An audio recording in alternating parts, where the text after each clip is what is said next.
I stare at the invitation on my kitchen counter, the elegant gold lettering mocking me in the afternoon sunlight streaming through my small apartment window.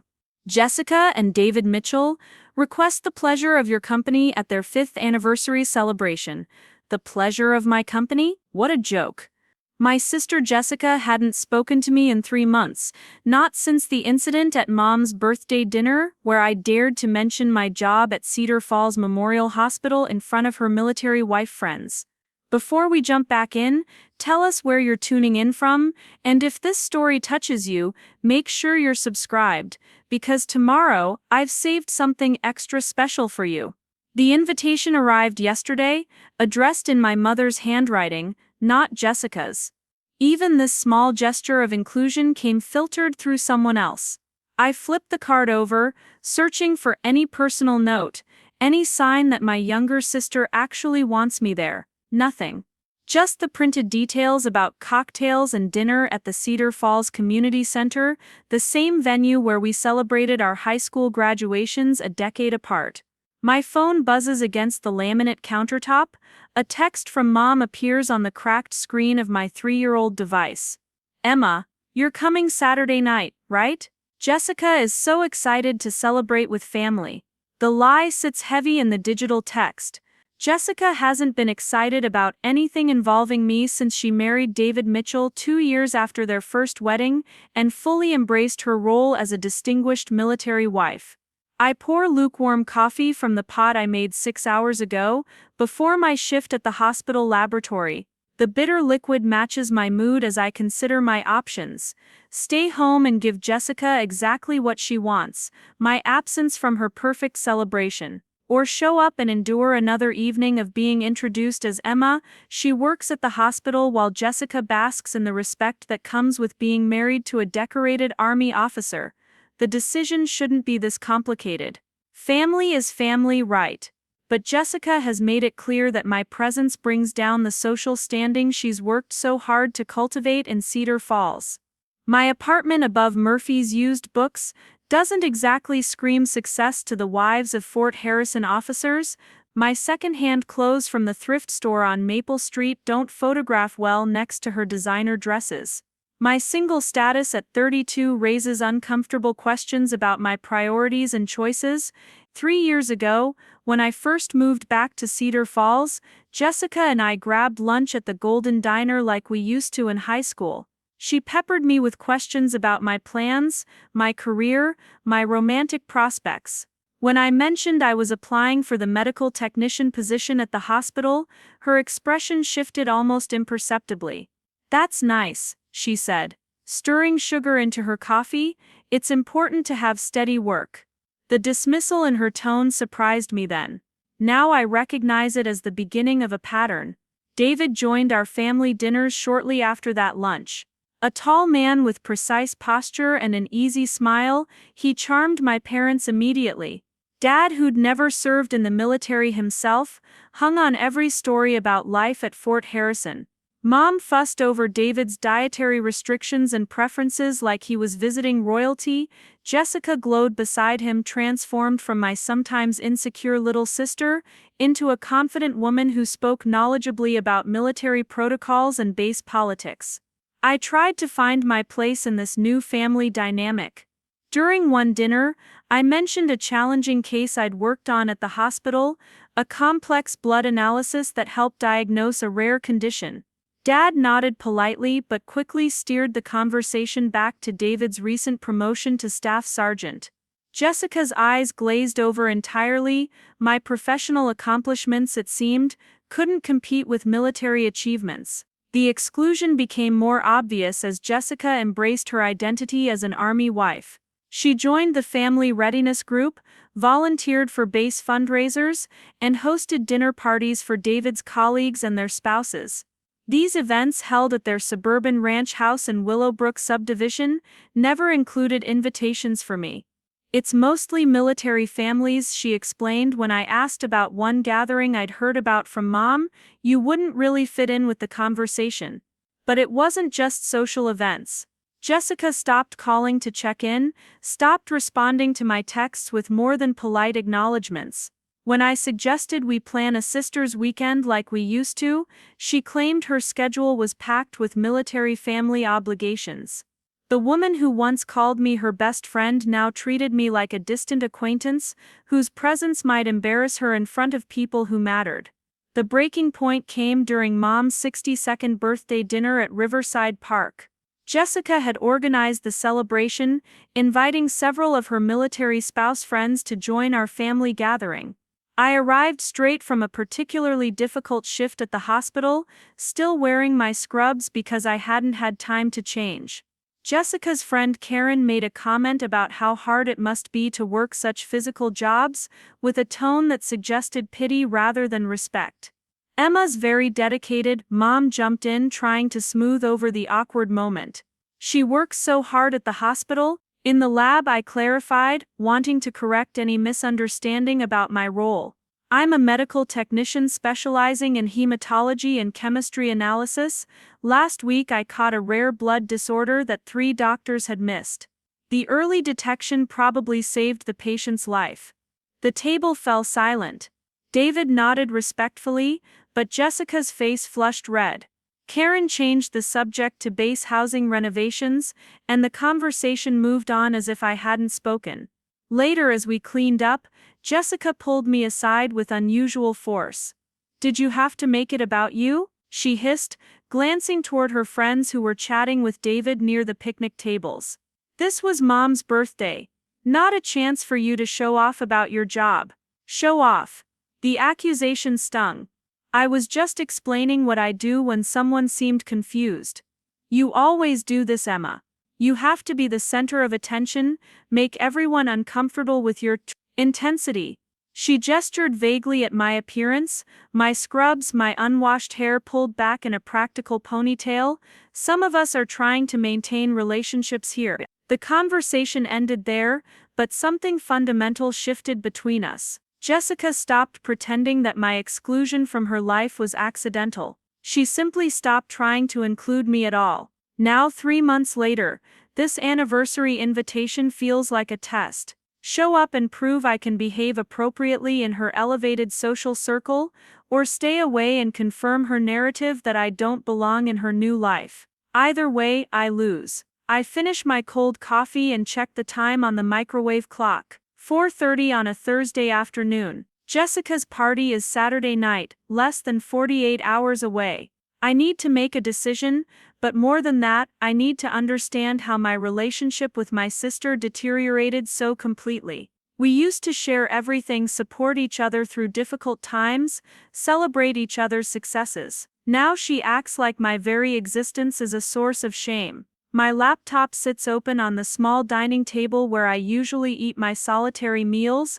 On impulse, I navigate to Facebook and scroll through Jessica's recent posts. Her profile is a carefully curated gallery of military wife success. Photos from officer spouse club events, fundraisers for deployed families, charity drives for veteran organizations. She looks radiant in every image, perfectly dressed and styled, surrounded by women who share her elevated social status. I barely appear in her social media presence. When I do, it's in group family photos where I'm positioned on the edges, often partially obscured by other relatives. The contrast between her glowing descriptions of David's military service and her silence about my work is stark. Her husband's achievements warrant detailed posts with hashtags about military pride. My career in medical diagnostics doesn't merit even casual mentions. The laptop screen reflects my tired face, highlighting the dark circles under my eyes from another double shift yesterday.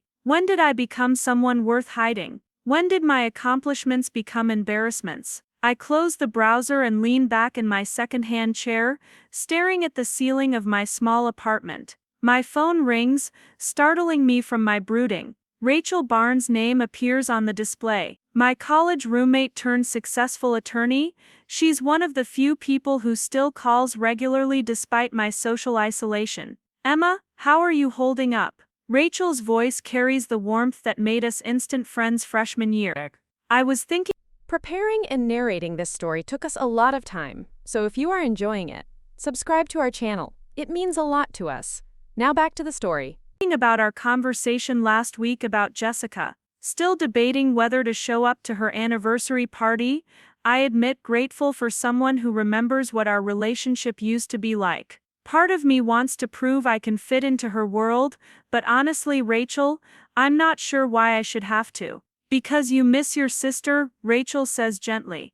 But also because something about this whole situation doesn't add up. You've told me how close you two used to be, how proud she was of your achievements in school, your work ethic, your independence. People don't usually change that dramatically without a reason. Maybe the reason is that I'm not good enough for her new life. Or maybe there's something else going on that you're not seeing. Rachel's lawyer instincts have always been sharp. Emma, when exactly did Jessica's attitude toward you change? Can you pinpoint a specific moment? I think back through the timeline of our deteriorating relationship. It started gradually after she married David. But it got worse after I moved back to Cedar Falls. She seemed almost afraid of something, like having me around made her nervous. Afraid of what? I don't know. Maybe that I'd embarrass her in front of the military wives. Maybe that I'd remind people she comes from a working-class family instead of military aristocracy. Rachel is quiet for a moment. Emma, can I ask you something that might sound strange? Have you ever told Jessica about your time before you came back to Cedar Falls? About what you were doing during those years when you two weren't in regular contact? The question catches me off guard. There's not much to tell. I worked, I traveled a little, I figured out what I wanted to do with my life. Why? Because in all the time I've known you, you've been remarkably vague about those years, even with me. And if you're not sharing details with your best friend from college, I'm guessing you haven't shared them with Jessica either. Her observation hits me like a physical blow. She's right. I've carefully avoided discussing certain periods of my past, even with people I trust. The reasons seemed obvious to me, but now I wonder if my secrecy has contributed to Jessica's perception that I'm somehow lesser than her husband's military achievements. Maybe you're right, I concede. But Jessica never asked for details. She seemed more interested in dismissing whatever I was doing than learning about it. Or maybe she was picking up on the fact that you weren't being completely open with her. Trust works both ways, Emma. If you want to rebuild this relationship, you might need to start with honesty. After Rachel hangs up, I sit in my quiet apartment as evening shadows lengthen across the hardwood floor. Her words echo in my mind, forcing me to confront an uncomfortable truth. I have been secretive about significant portions of my past. The reasons felt justified, necessary even, but perhaps my silence has been interpreted as evasiveness or shame. The anniversary invitation still sits on my counter waiting for a decision. Saturday night will bring either reconciliation or final separation from my sister. The choice feels enormous, weighted with years of hurt feelings and misunderstandings. I pick up my phone and scroll through my contacts until I find Jessica's number. My thumb hovers over the call button. We haven't had a real conversation in months, just brief exchanges mediated by our parents. Maybe it's time to change that, even if it means risking another painful rejection. Before I can lose my nerve, I press call. The phone rings once, twice, 3 times. I expect voicemail, but Jessica's voice comes through the speaker, cautious and surprised. Emma, is everything okay?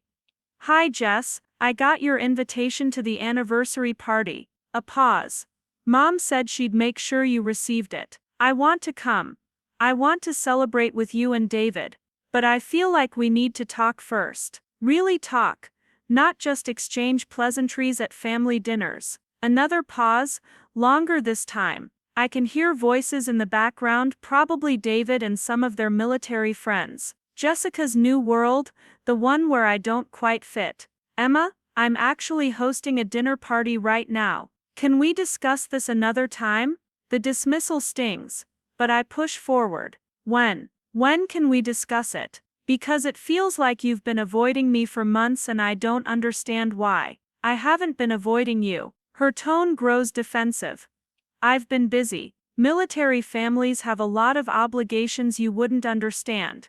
Try me, help me understand instead of just assuming I won't. The voices in the background grow louder and I hear David calling Jessica's name. "I really can't do this right now," she says hurriedly. "Just come to the party if you want to come.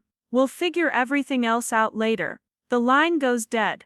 I stare at my phone, frustration and hurt warring in my chest. Even my attempts at direct communication get brushed aside for her military social obligations. Whatever is driving this wedge between us runs deeper than simple sibling rivalry or social climbing. I walk to my bedroom and open the closet, surveying my limited options for Saturday night. A black dress from Target, worn to the last 3 family gatherings. A navy blazer from the thrift store that almost looks professional. Nothing that screams military spouse elegance but respectable enough for a community center celebration. As I lay the dress across my bed, Rachel's words return to me. Maybe the problem isn't just Jessica's attitude toward me. Maybe I've contributed to this estrangement by keeping parts of myself hidden, by not trusting her with the full truth of who I am and what I've accomplished. Saturday night approaches whether I'm ready or not. The anniversary party will happen with or without me. But for the first time in months I feel a spark of determination to fight for this relationship instead of simply accepting its deterioration. My sister may not want me at her celebration, but I'm going anyway. Not to prove I can fit into her world, but to remind both of us who we used to be to each other. And maybe, if Rachel is right, to finally share the parts of myself I've kept hidden for too long. The invitation catches the last rays of sunlight as I set it next to my car keys. Saturday night will bring answers one way or another. The Cedar Falls Community Center buzzes with elegant conversation as I approach the entrance Saturday evening. Through the tall windows I can see clusters of well-dressed people holding wine glasses, their laughter carrying into the parking lot where I'm trying to summon the courage to walk inside. The building, usually home to church potlucks and town meetings, has been transformed with white linens, soft lighting and floral arrangements that probably cost more than my monthly rent. I adjust my black Target dress one final time and check my reflection in my car's side mirror. The outfit looked acceptable in my apartment's dim lighting, but under the community center's bright exterior lamps, every imperfection seems magnified. The fabric is obviously synthetic, the cut slightly loose in places where it should be fitted. My shoes, comfortable flats from a discount store, lack the elegant heel height favored by the military wives I've observed at family gatherings. But I'm here and that feels like a victory in itself. The drive across town gave me 20 minutes to rehearse potential conversations, to prepare for the careful social navigation that Jessica's events always require. I've decided to follow Rachel's advice and be more open about my past if the opportunity arises. Not everything, but enough honesty to bridge whatever gap has grown between my sister and me. The entrance hallway welcomes me with soft jazz music and the scent of expensive catered food. A guest book sits on a small table decorated with photos from Jessica and David's wedding, their various military events, and carefully curated moments from their 5 years together. I flip through the pages, recognizing signatures from extended family members and names I don't know.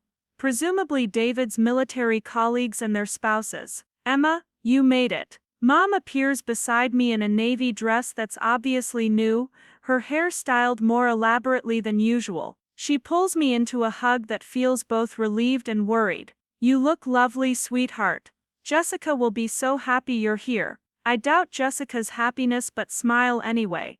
The place looks beautiful. She really outdid herself with the decorations. David's mother helped with the planning. Linda has such sophisticated taste. Mom's tone carries the slight awe she's developed when discussing David's family, as if their military connections have elevated them to a social level she's still learning to navigate.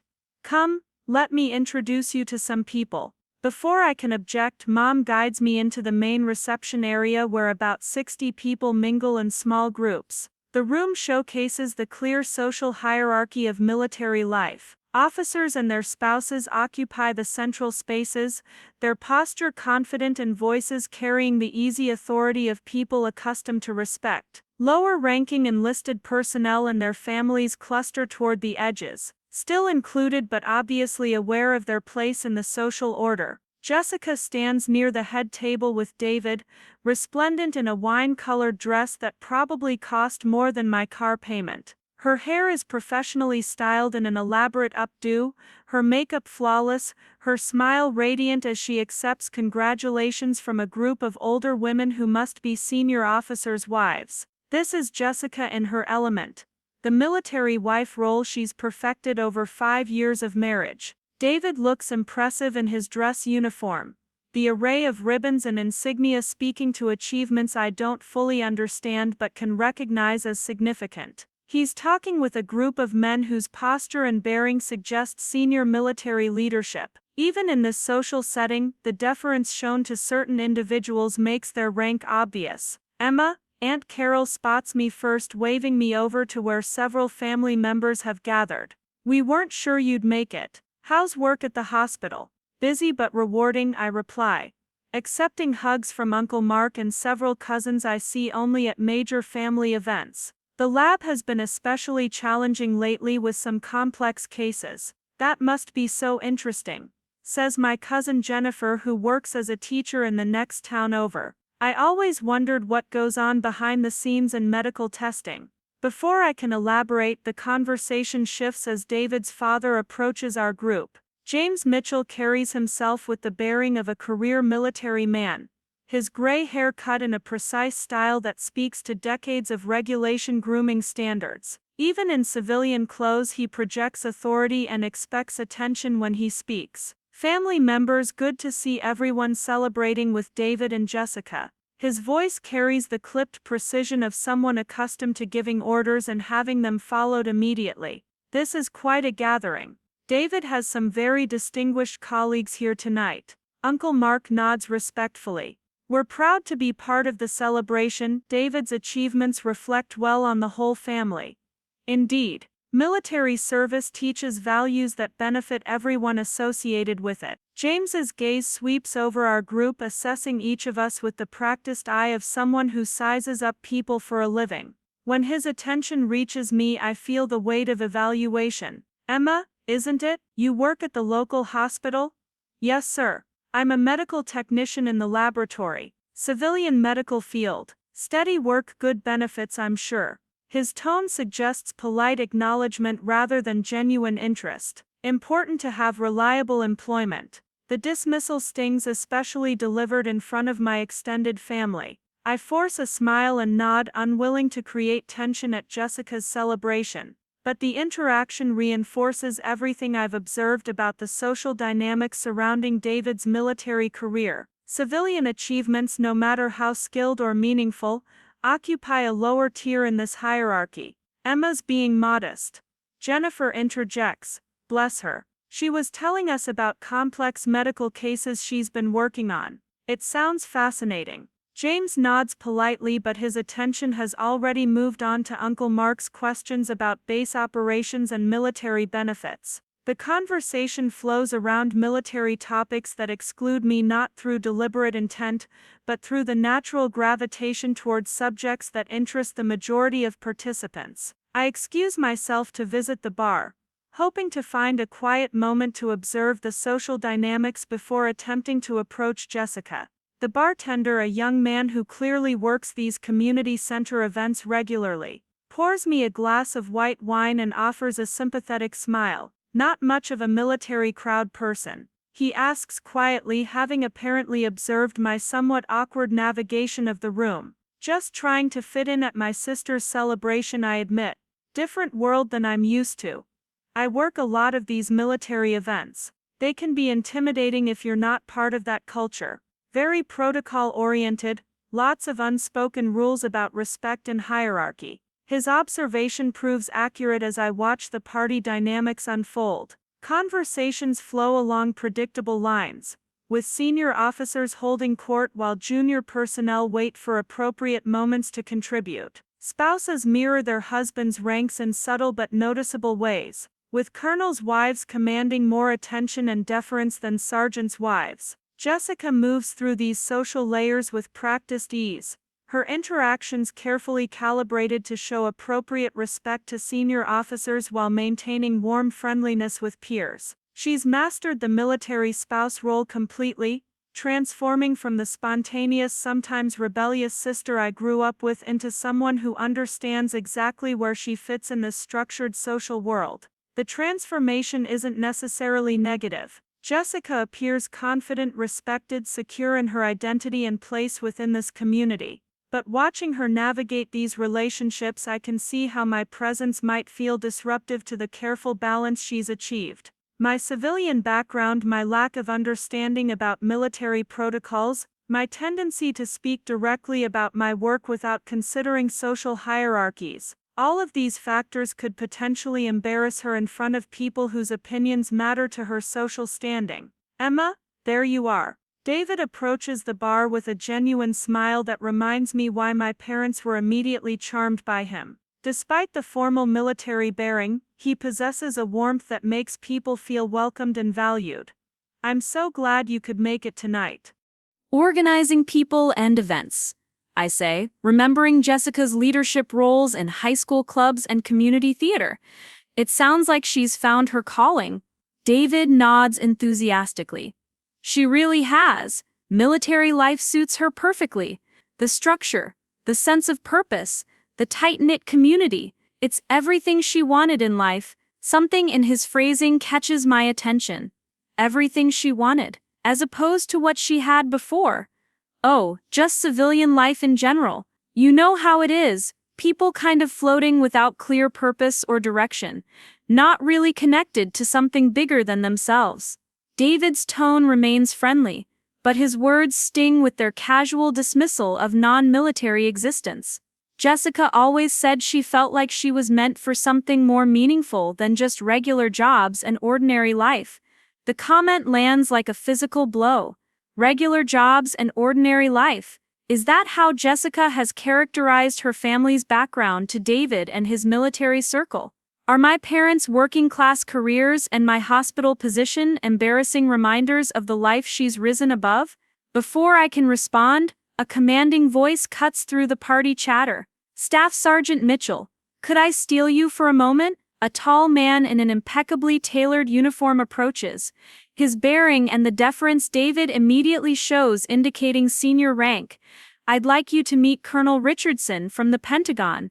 David straightens to attention despite the social setting. Of course, sir. Emma, this is Captain Hayes, my commanding officer. Captain, this is Jessica's sister Emma. Captain Hayes extends his hand in a firm handshake, his eyes sharp and assessing in a way that suggests he's accustomed to evaluating people quickly and accurately.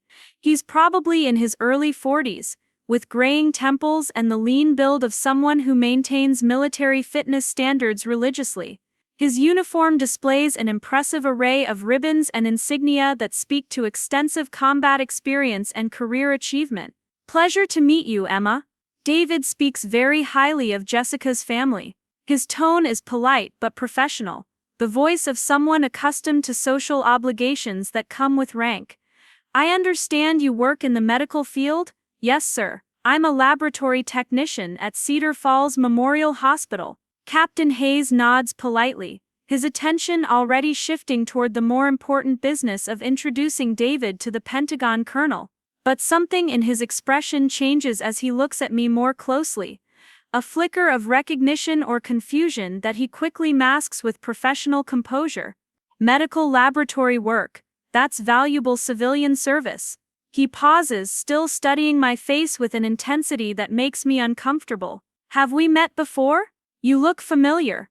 I don't think so, sir. I've never been to Fort Harrison except for a few family events over the years. The captain's frown deepens, but David is already moving toward the waiting colonel, and the moment passes. Captain Hayes offers another polite nod before following his subordinate across the room to make the Pentagon introduction. But the brief exchange leaves me unsettled.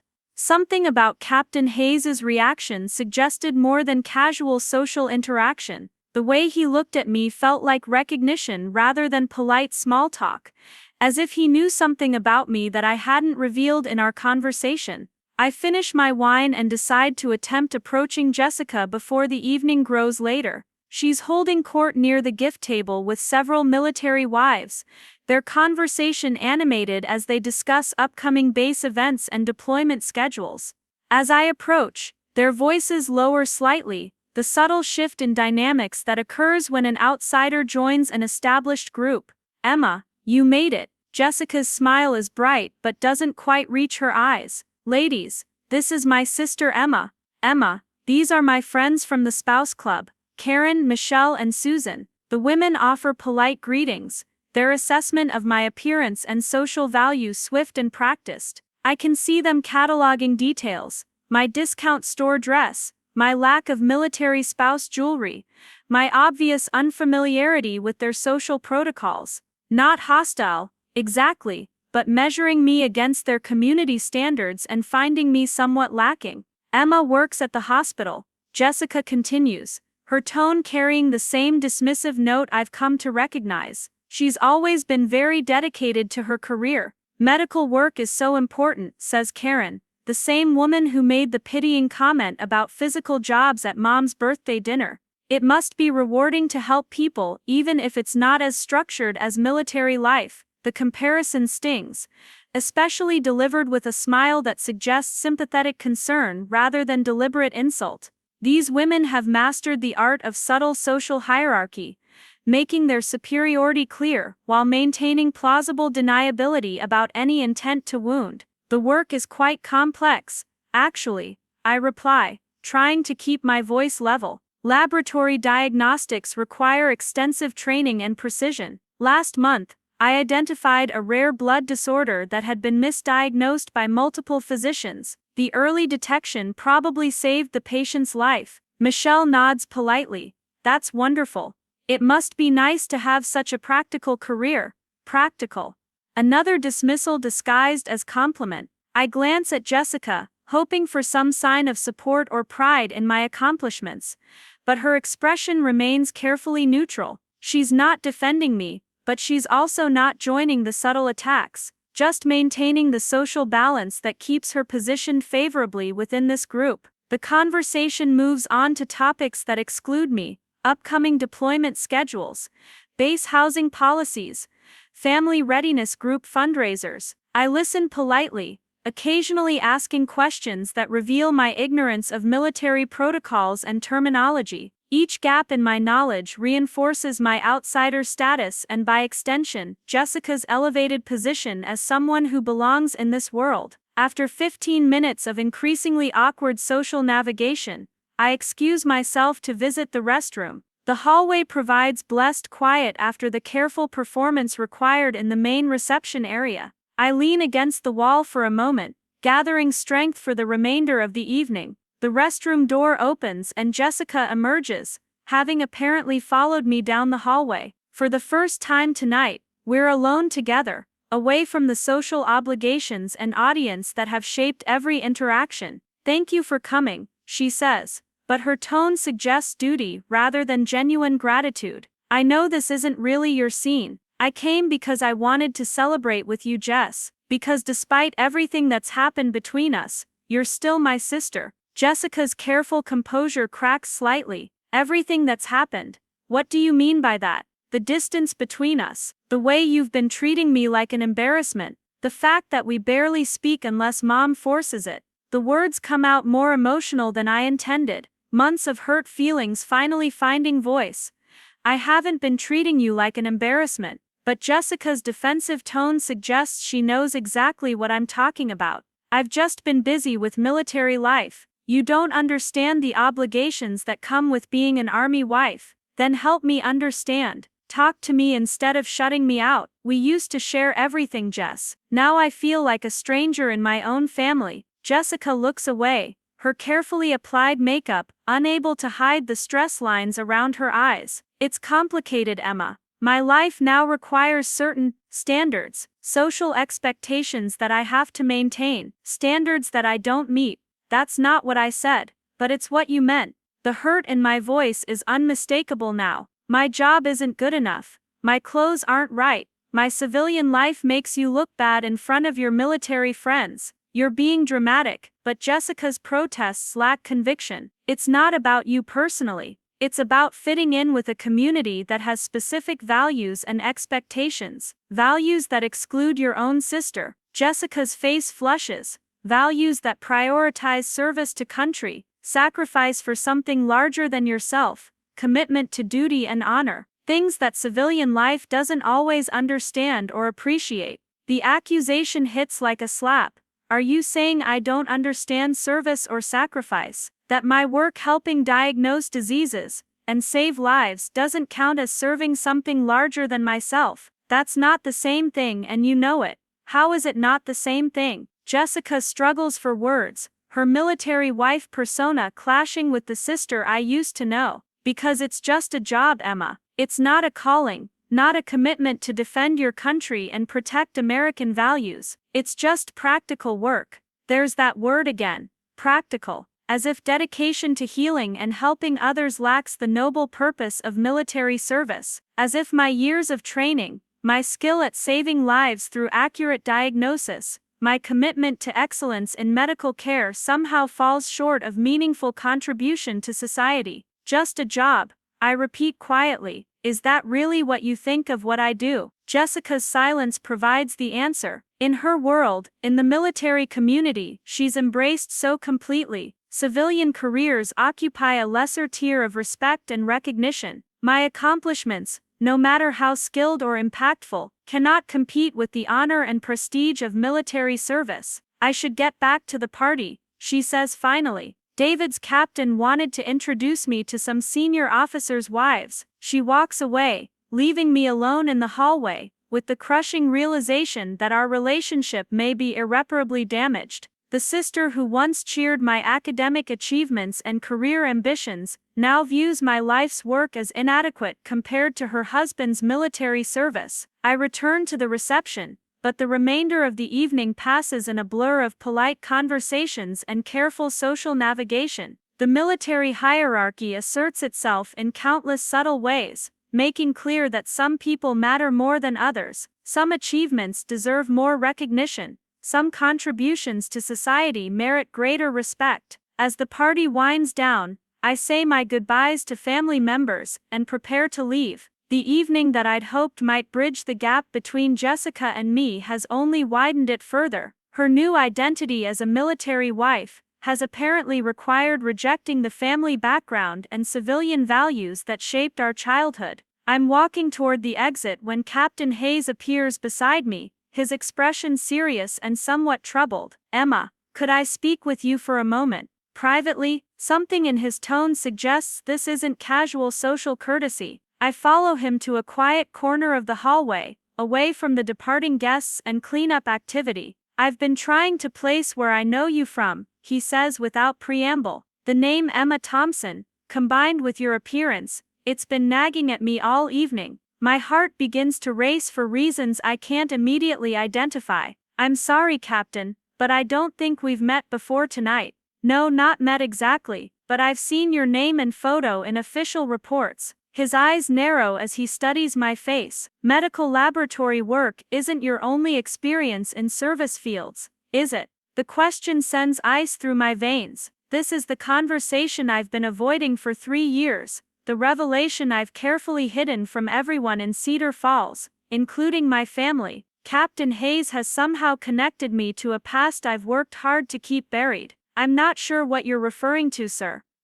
Emma Thompson, formerly Lieutenant Commander Thompson, United States Navy Medical Corps, deployed to Afghanistan and Iraq between 2018 and 2021, where you served as senior medical officer for a forward operating base in Kandahar province. His voice carries the authority of someone stating facts rather than making inquiries. Unless I'm mistaken, and I rarely am about these things, the words hang between us like an explosive device, waiting to detonate everything I've carefully constructed about my post-military civilian life. Captain Hayes knows exactly who I am, what I've done, what I've accomplished in service to my country. Knowledge that changes everything about this evening, about Jessica's dismissive attitude, about my place within the military community that has excluded me. Commander Thompson, he continues when I remain silent, I think we need to have a longer conversation. The silence stretches between Captain Hayes and me in the community center hallway,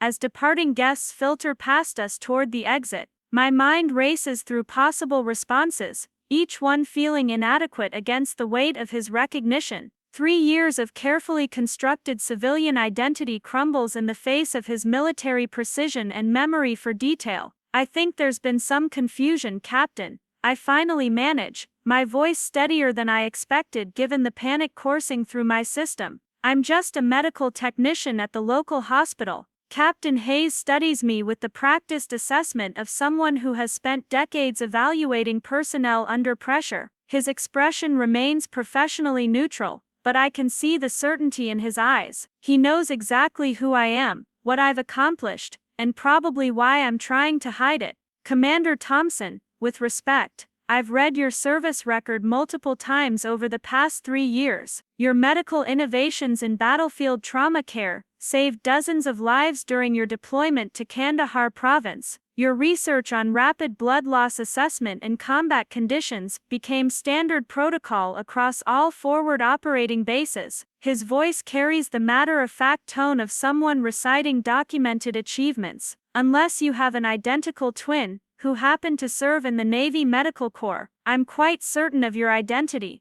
The weight of his words settles over me like a physical presence. Someone in this small Ohio town knows the truth about my military service, my rank, my achievements in combat medicine. Someone who understands the value and significance of what I accomplished during those difficult years overseas. Why does it matter? I ask quietly, glancing toward the main reception area, where Jessica is still saying goodbye to her military spouse friends. That was a different life, a different person. I'm civilian now. Because your brother-in-law has been struggling with some complex medical issues related to his own deployment, and your sister has been trying to navigate the military healthcare system without much success. Captain Hayes leans against the wall, his formal bearing softening slightly. David's been too proud to ask for help, and Jessica doesn't understand how the system works well enough to advocate effectively. They could use someone with your expertise and rank recognition.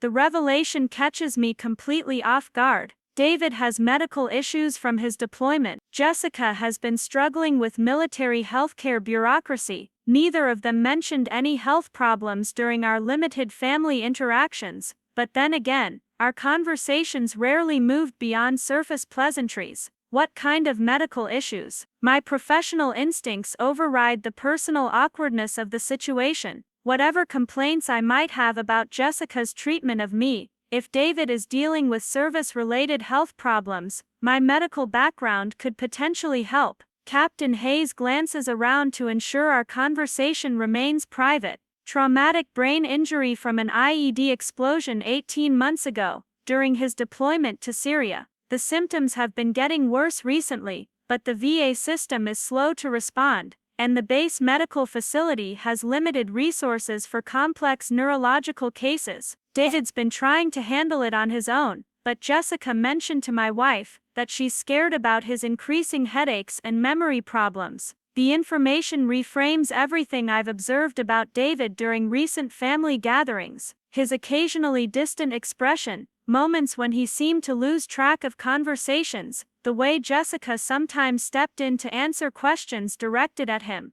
I attributed these behaviors to military formality or social awkwardness, but they could actually indicate serious neurological symptoms. Has he had comprehensive neurological testing, MRI scans, cognitive assessment, blood work to rule out other conditions? I find myself shifting into medical mode despite the complex family dynamics at play. Basic testing at the base clinic, but nothing comprehensive. The wait time for specialist appointments through the VA is 6 months minimum, and David's been reluctant to push for expedited care because he doesn't want to appear weak or unable to handle his responsibilities. This is exactly the kind of situation where my military medical background and understanding of both systems could make a real difference. I know how to navigate VA bureaucracy, which specialists to contact, how to frame medical requests to get faster responses. More importantly, I understand the military culture that might prevent David from seeking appropriate help.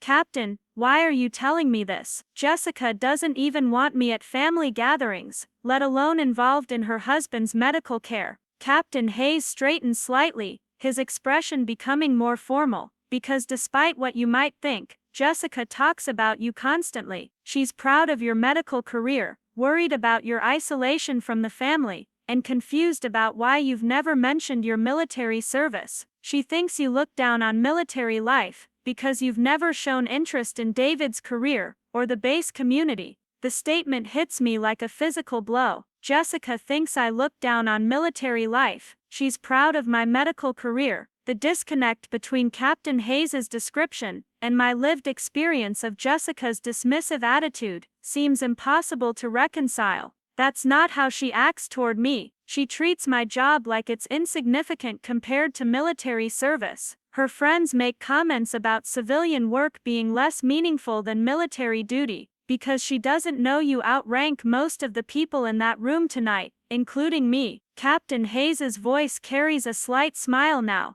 Commander is an O5 pay grade, equivalent to lieutenant colonel in the Army. You've got senior field command experience, combat decorations, and specialized expertise that could benefit this entire military community. But if you're presenting yourself as just another civilian medical worker, how is Jessica supposed to know any of that? The logic of his argument is undeniable, but it raises uncomfortable questions about my own choices over the past 3 years. I deliberately concealed my military background when I moved back to Cedar Falls, wanting to escape the intensity and pressure of Navy life. I took a civilian job, rented a modest apartment, and tried to blend into small-town life, without the weight of rank and responsibility. I wanted a normal civilian life, no more military protocols, no more life and death decisions, no more carrying the responsibility for other people's survival, just quiet work in a hospital lab, where my biggest challenge would be identifying blood disorders. And how's that working out for you? Captain Hayes asks gently, are you happy with your quiet civilian life?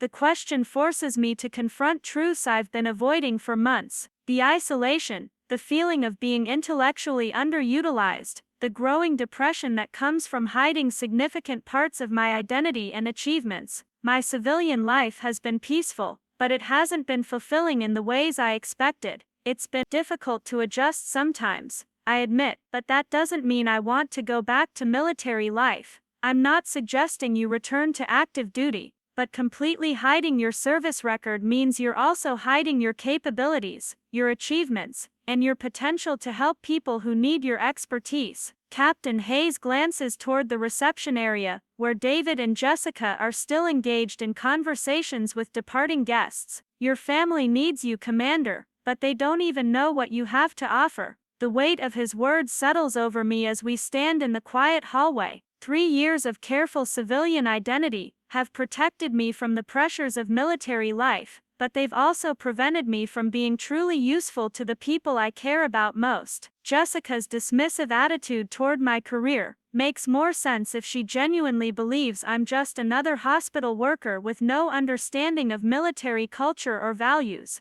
If I told Jessica about my service record, about my rank and deployment experience, how do you think she'd react? Captain Hayes considers the question carefully. Honestly, I think she'd be shocked, then hurt that you didn't trust her with the truth, then probably angry that you let her think you didn't understand or value military service. But ultimately, I think she'd be relieved to know her sister isn't the civilian outsider she thought you were. And if she's angry about the deception, then you'll deal with that together, as sisters who finally understand each other better. His expression grows more serious. But Commander, if you're going to reveal your background, you need to do it properly, not just mentioning that you served, but explaining your rank, your specialization, your achievements. Help her understand who you really are. The conversation is interrupted by approaching footsteps. Jessica appears in the hallway, her expression curious as she observes my intense discussion with David's commanding officer. Her elegant anniversary dress and perfect makeup remain flawless, despite the evening's social obligations, but I can see fatigue around her eyes that suggests the constant performance required at these military events takes its toll. Captain Hayes, Thank you so much for coming tonight. David was thrilled to introduce you to Colonel Richardson. Her voice carries the polished gratitude of a military spouse who understands the importance of maintaining positive relationships with her husband's superiors. I hope Emma wasn't boring you with too many questions about hospital work. The casual dismissal of my potential contribution to their conversation stings, but Captain Hayes responds with surprising firmness. Actually, Mrs. Mitchell, Emma and I were discussing some medical matters that might be relevant to David's health concerns. She has more expertise in military medicine than you might realize. Jessica's eyebrows rise slightly. Emma, but she's never worked with military medicine. She's always been in civilian hospitals. I see the moment of decision approaching like a freight train. Captain Hayes has created an opening for honesty, but the choice to walk through it remains mine. 3 years of careful secrecy could end right here in this community center hallway, with my sister learning the truth about my military service in the most awkward possible circumstances. Jessica, there are some things about my background that I haven't shared with the family. My voice sounds strange to my own ears, formal and careful. Things that might change your understanding of my career experience. What kind of things? Jessica's expression shifts from polite curiosity to genuine concern. Emma, you're being weird. What aren't you telling me? Captain Hayes steps back slightly, giving me space for what he clearly recognizes as a family conversation, but remaining close enough to provide support if needed. His presence feels like a safety net as I prepare to reveal the truth I've hidden for 3 years. I didn't work in civilian hospitals before I came back to Cedar Falls. I served in the United States Navy Medical Corps for 8 years, including deployments to Afghanistan and Iraq as a senior medical officer. The words come out in a rush, as if speaking them quickly will somehow soften their impact. Realization that reframes every interaction we've had since my return to Ohio. Her mouth opens slightly, then closes, as she processes information that contradicts everything she thought she knew about my background. Navy Medical Corps, you were in the military? Her voice carries a note of something approaching betrayal. For 8 years, including combat deployments. Yes, what rank? I glance at Captain Hayes, who nods encouragingly. Lieutenant Commander, naval equivalent of an Army major. You were an officer, a field-grade officer. Jessica's voice rises slightly, drawing curious glances from family members still lingering near the exit. For 8 years you held senior rank in military medicine, and you never told any of us. The hurt in her voice is unmistakable now. Not anger at my deception, but pain at being excluded from such a significant part of my identity. I can see her mentally reviewing our conversations, our family interactions, the moments when she dismissed my civilian career while I remained silent about my military achievements. Why would you hide that from us? From me. Tears gather in her eyes, threatening her carefully applied makeup. Do you know how much I've worried about you not understanding David's career, not fitting in with military families, not appreciating the sacrifices that come with service? I wanted a civilian life. I didn't want to be defined by my military service anymore. But you let me think you were just another civilian who didn't get it. Jessica's voice breaks slightly. You let me worry that you looked down on military service, that you thought David's career was more important than family relationships. You let me defend your civilian status to my friends while feeling embarrassed that my sister didn't understand military culture. The accusation lands with devastating accuracy. By hiding my military background, I had allowed Jessica to construct an entirely false narrative about my relationship to military life and values. Her dismissive comments about civilian careers, her friends' condescending remarks about practical jobs, her apparent shame about my lack of military connection, all of these behaviors were based on fundamentally incorrect information about who I am and what I've accomplished. I'm sorry, I say quietly. I didn't realize how my secrecy was affecting your perception of our relationship. Our relationship. Jessica laughs, but there's no humor in it. Emma, I've spent 3 years trying to bridge the gap between my military life and my civilian family. I thought you resented David's career because it took attention away from your achievements. I thought you avoided military events because you felt out of place. I thought I had to choose between honoring my husband's service and supporting my sister's civilian career. Captain Hayes clears his throat gently. Perhaps this conversation should continue somewhere more private. Jessica wipes her eyes carefully, trying to preserve her makeup while processing the emotional bombshell I've just delivered. David needs to hear this too. He's been worried about you feeling excluded from our military community activities. David was worried about me. Of course he was worried.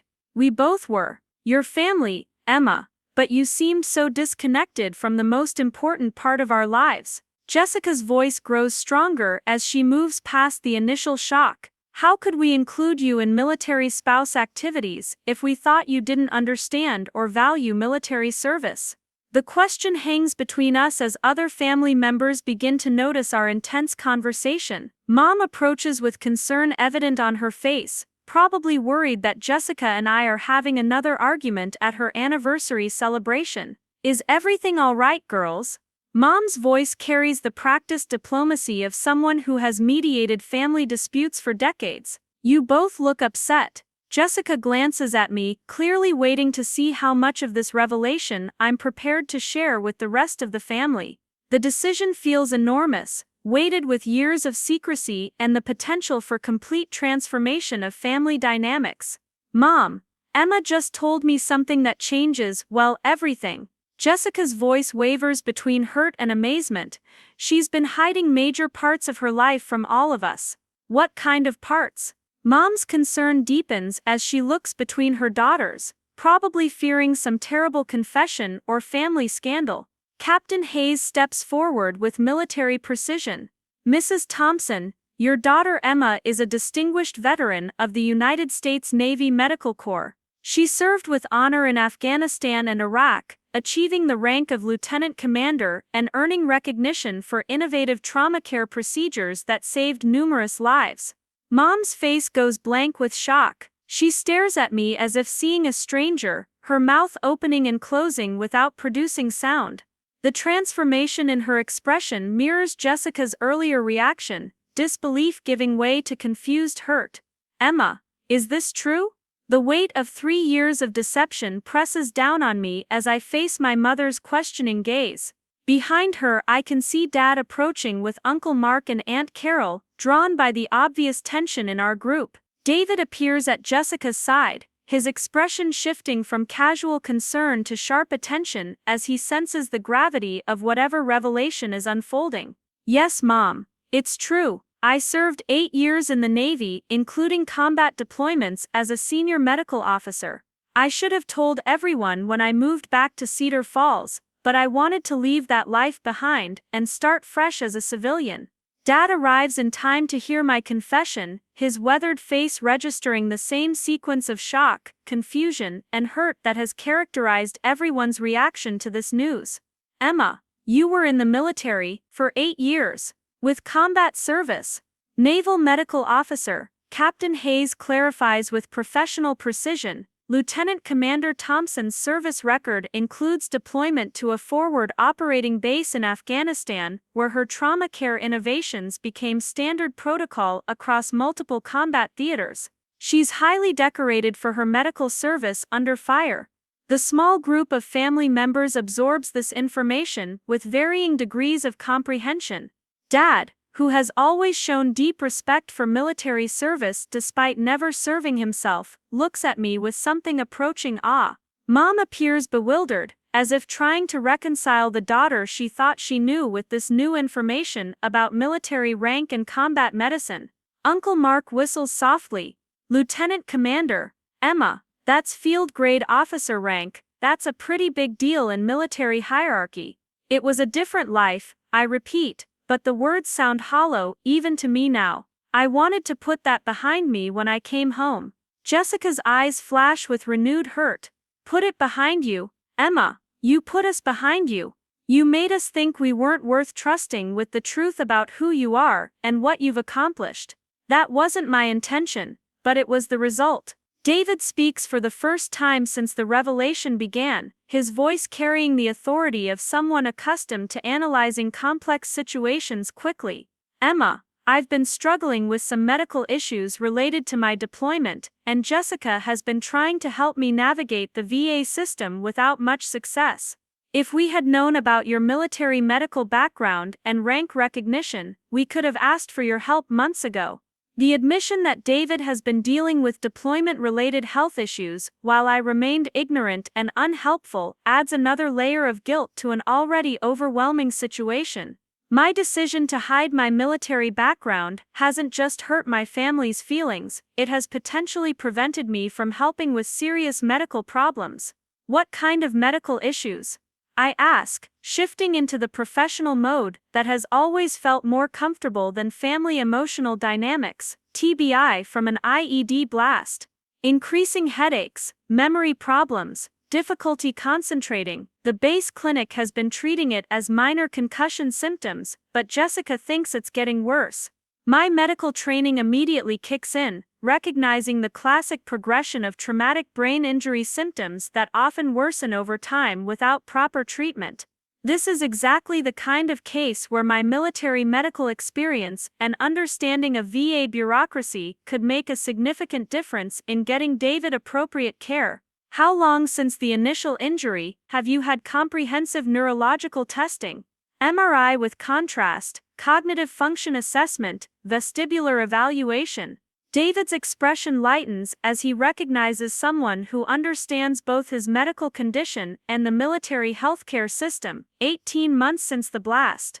Basic testing at the base clinic, but nothing comprehensive. They keep saying it's mild TBI that should resolve with time. Mild TBI that hasn't resolved after 18 months isn't mild anymore, I reply with the confidence that comes from treating similar cases in combat settings. You need specialist evaluation, preferably at a VA medical center with dedicated TBI programs. I can help you navigate the referral process and ensure you get expedited appointments. Jessica watches this exchange with growing amazement. You really do understand military medicine. You know how to work within the system. I spent 3 years running medical operations for a forward operating base with limited resources and complex bureaucracy. Navigating military healthcare systems was a daily requirement of my job, and you've been working in a civilian hospital lab while David struggled with getting proper medical care. The accusation in Jessica's voice is unmistakable. You've been letting us think you couldn't help, because you didn't understand military culture. The weight of her words forces me to confront the full consequences of my deception. By hiding my military background, I hadn't just protected my own privacy, I had prevented myself from helping my brother-in-law with potentially serious medical problems that fell directly within my area of expertise.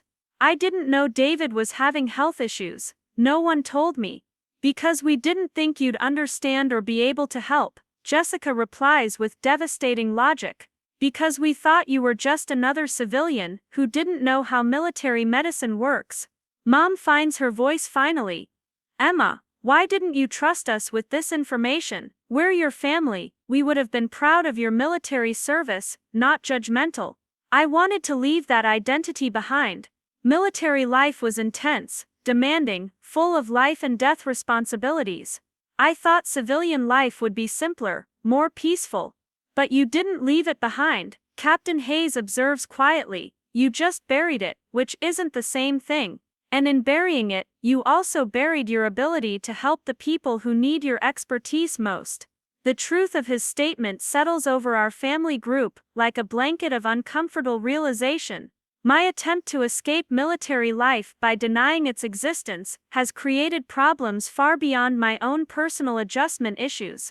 I have inadvertently hurt my sister's feelings, missed opportunities to help David with serious medical problems, and allowed my family to worry unnecessarily about my civilian career and social integration. So what happens now? Aunt Carol asks practically. Now that we know the truth about Emma's background, the question hangs in the air as our small group stands in the community center hallway, processing the revelation that has reframed years of family dynamics and misunderstandings. The anniversary party continues around us, but we have become isolated in our own bubble of family drama and revelation. Jessica looks at me with an expression that combines hurt, amazement, and something that might be cautious hope. Now we figure out how to be sisters again, knowing who we really are instead of who we thought we were. David extends his hand to me with newfound respect. Commander Thompson, thank you for your service. And if you're willing, I'd very much appreciate your help navigating the VA system for my TBI treatment. The formal military greeting feels both familiar and strange after 3 years of civilian life, but as I shake David's hand and accept his thanks for service I had hidden from him, I realize that Captain Hayes was right. Completely denying my military background hasn't brought me the peace I sought. Instead, it has created a different kind of burden, the weight of hiding significant parts of my identity and capabilities from the people who matter most. I'm willing to help, I tell David, and Jessica, I'm sorry for not trusting you with the truth about my background. You deserve to know who your sister really is. As our family group slowly returns to the main reception area to finish the evening's celebration, I catch Captain Hayes's satisfied nod. His recognition of my military identity has catalyzed a family revelation that will require careful navigation in the coming weeks and months. But for the first time in 3 years, I feel the possibility of authentic relationship with Jessica and David, built on truth, rather than partial information and mutual misunderstanding. The anniversary party winds down around us, but the real celebration is just beginning. The celebration of family members finally seeing each other clearly, military service finally receiving appropriate recognition, and hidden expertise finally being available to help the people who need it most. Tomorrow will bring difficult conversations about trust deception and the complex reasons why I chose to hide my military background from the people who loved me. But tonight ends with the promise of authentic relationship, mutual respect, and the opportunity to use my medical expertise to help David get the treatment he needs and deserves. The next morning arrives with the weight of revelation still pressing against my chest as I sit in my small apartment kitchen, staring at a cup of coffee that has grown cold while I replay the previous evening's events. Sunlight filters through my discount store curtains, illuminating the modest space that suddenly feels like a hiding place rather than a home. My phone has been buzzing intermittently since 7 a.m. with text messages from family members, each one carrying questions I'm not sure how to answer. Mom's message arrived first, simple but loaded with confusion and hurt. Emma, we need to talk about last night. I don't understand why you felt you couldn't tell us about your military service. Call me when you're ready. The formal tone, so different from her usual chatty texts about neighborhood gossip or church events, reflects the magnitude of trust that has been shattered by my 3 years of deception. Jessica's message came an hour later, longer and more emotional. I keep thinking about all the times I complained about military life being too complicated for civilians to understand, while you sat there knowing exactly what I was talking about. I feel like an idiot, and hurt. We need to figure out where we go from here. The vulnerability in her written words contrasts sharply with the defensive anger she displayed at the community center, suggesting she's moved past initial shock into the more complex emotions of betrayal and confusion. Dad's text was characteristically direct. Proud of your service, sweetheart. Wish we'd known sooner. Your old man would have liked to brag about having a Navy officer for a daughter. The simple statement carries more emotional weight than lengthy explanations, reminding me of all the conversations where he praised David's military achievements while remaining silent about my own accomplishments, simply because he didn't know they existed. But it's David's message that keeps drawing my attention back to the phone screen. Commander Thompson, thank you for offering to help with my medical situation. Could we meet this week to discuss the VA referral process? I've been dealing with this alone for too long. The formal military address, combined with personal vulnerability, creates exactly the kind of relationship dynamic I had hoped to avoid by hiding my service record. The sound of footsteps on the wooden stairs leading to my apartment interrupts my brooding. A firm knock on the door follows, too early for casual social visits, and too purposeful for delivery services. I peer through the small window to see Rachel Barnes standing on my narrow landing, holding a cardboard carrier with 2 large coffee cups, and wearing the determined expression she gets when she's decided to intervene in a friend's crisis. "I brought reinforcements," she announces when I open the door, holding up the coffee carrier. "And I'm not leaving until you explain what happened at Jessica's party last night. Your mom called me at 10 p.m., practically in tears, asking if I knew about your secret military career." I step aside to let her into my small living space, grateful for her friendship even as I dread the conversation that's about to unfold. Rachel has been my closest confidant since college, the one person who has consistently pushed me to face difficult truths rather than avoid them. If anyone can help me navigate the mess I've created with my family, it's her. "So it's true," she continues, settling into my second-hand armchair and handing me one of the coffee cups. "You were actually a Navy officer for 8 years, including combat deployments. Lieutenant Commander Naval Medical Corps. 3 deployments to Afghanistan and Iraq between 2018 and 2021. The words come easier now, after last night's forced revelation, but they still feel strange to speak aloud in my civilian apartment. Rachel stares at me with the same expression of shock and hurt that has characterized everyone's reaction to this news. "Emma, I've known you for 12 years, we were roommates in college, maid of honor at each other's hypothetical weddings, shared every major life decision since we were 19. How could you not tell me you were a decorated military officer?" The accusation hits harder coming from Rachel than it did from my family members. She's right about the depth of our friendship and the level of trust we've shared over the years. If I couldn't be honest with Rachel about my military background, the problem goes deeper than simple family dynamics or desire for civilian anonymity. I wanted to leave that identity behind when I moved back to Cedar Falls. Military life was intense, demanding, full of responsibilities I wasn't sure I wanted to carry anymore. I wrap my hands around the coffee cup, seeking warmth against the emotional chill of this conversation. I thought I could just become Emma, the hospital lab tech, living a quiet small-town life, without rank, or protocol, or life-and-death decisions. "But you didn't leave it behind," Rachel replies with the lawyer's precision that makes her so effective in court. "You just buried it, which created a different set of problems. Like letting your sister think you didn't understand military culture while she struggled with her husband's deployment-related medical issues. The reminder of David's TBI situation adds another layer of guilt to my already overwhelming emotional state. Not only have I deceived my family about my background, but my deception has prevented me from helping with medical problems that fall directly within my area of expertise. I didn't know David was having health problems. They never mentioned anything about TBI or VA system difficulties. Because they thought you were just another civilian who wouldn't understand military medicine or be able to help navigate the system." Rachel's voice grows gentler as she recognizes the circular nature of the problem I've created. "Emma, you've trapped yourself in a lie that prevented authentic relationships with the people who matter most to you."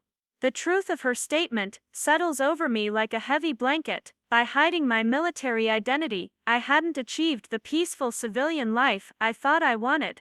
Instead, I had created isolation, misunderstanding, and missed opportunities to use my expertise for the benefit of people I care about. So what do I do now? How do I rebuild trust with my family after 3 years of deception? Rachel considers the question while sipping her coffee, her expression thoughtful. "You start by being completely honest about everything. Not just your rank and deployment history, but why you chose to hide it, what you were afraid of, what you hoped to accomplish by maintaining civilian anonymity. And if they can't forgive me for the deception, then you deal with that consequence, but at least you'll be dealing with it honestly, instead of building more lies on top of the existing ones." Rachel leans forward with the intensity she brings to important legal arguments. "Emma, your family loves you. They're hurt right now, but they're also probably relieved to finally understand why you seemed so disconnected from their lives." My phone buzzes with another text message, this one from Captain Hayes. "Commander Thompson, I've spoken with David about his medical situation. Would you be willing to meet at Fort Harrison this week to discuss VA referral strategies? Your expertise could make a significant difference in getting him appropriate care. The formal military communication feels both familiar and foreign after 3 years of civilian life, but it also represents an opportunity to use my medical background constructively to help David navigate a system I understand better than most civilian healthcare providers. Rachel, David's commanding officer, wants me to come to Fort Harrison to help with his medical case. That means going back onto a military base, dealing with military personnel, potentially having to explain my civilian status to people who knew me as an active duty officer. And that scares you. It means acknowledging that I can't completely separate my military identity from my civilian life, that the skills and knowledge I gained during 8 years of service are part of who I am, whether I want them to be or not. Rachel nods thoughtfully. Maybe that's not a bad thing. Maybe trying to completely reinvent yourself as someone without military experience was unrealistic from the beginning. The suggestion forces me to confront assumptions I've held since leaving active duty. I had believed that successful transition to civilian life required leaving military identity behind entirely, becoming someone new, rather than integrating military experience with civilian goals.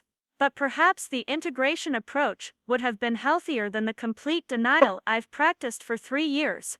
I need to call Jessica back, and David, and probably Captain Hayes. The list of difficult conversations feels overwhelming, but necessary for any hope of rebuilding authentic relationships with my family. Do you want me to stay while you make those calls? Moral support. Actually, I think I need to have these conversations alone. But thank you for coming over, for being honest about how my secrecy has affected our friendship too. Rachel gathers her coffee cup and jacket, but pauses at the door. Emma, for what it's worth, I think you're brave for serving your country in combat zones, and I think you're brave for choosing to be honest now, even though it's complicated and messy. Don't let fear of difficult conversations prevent you from rebuilding these relationships.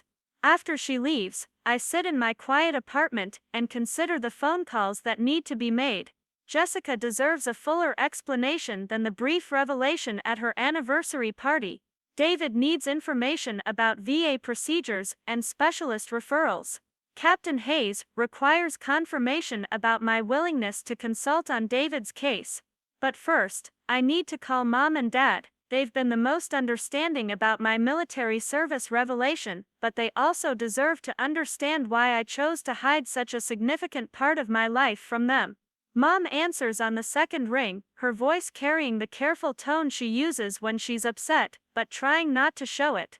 Emma, sweetheart, how are you doing after last night? Confused, guilty, and realizing I've made some poor choices about honesty with the People I love most. The admission comes easier than expected, perhaps because Mom's voice carries unconditional love despite her obvious hurt feelings. Can you help me understand why you felt you couldn't tell us about your military service? We've always been proud of your achievements, supportive of your career choices. Did you think we'd disapprove of military service? The question cuts to the heart of my decision-making process 3 years ago. No, Mom, I knew you'd be proud and supportive. I was trying to protect myself from the intensity of military identity, not protect you from knowledge about my background. Protect yourself how? Military life was demanding in ways that were hard to explain to civilians. Life and death medical decisions, responsibility for other people's survival, constant pressure to perform perfectly under terrible conditions. When I came home, I wanted to be just Emma from Cedar Falls, working a normal job and living a quiet life. Mom's silence stretches long enough that I begin to worry the call has been dropped. When she speaks again, her voice carries the wisdom that comes from raising children through various crises. Sweetheart, you can't separate yourself from your own accomplishments and experiences. They're part of who you are, part of what makes you capable and strong and valuable to the people around you. But they also made me feel isolated from civilian life, like I couldn't relate to normal problems and normal relationships after what I'd seen and done overseas. So instead of trying to bridge that gap, you just pretended the military experience never happened? The question hangs between us, highlighting the flawed logic that has governed my post-military life choices. I had assumed that successful civilian transition required abandoning military identity entirely, but perhaps the opposite was true. Perhaps authentic civilian life required integrating military experience rather than denying it. I think I made some mistakes in how I approached coming home. We all make mistakes, Emma. The important thing is recognizing them and figuring out how to move forward. Mom's voice grows warmer, more familiar. Your father and I want to understand your military service better. We want to know about your deployments, your medical work, the achievements that we should have been celebrating for the past 3 years. The offer of genuine interest and support nearly brings me to tears. I'd like that, Mom.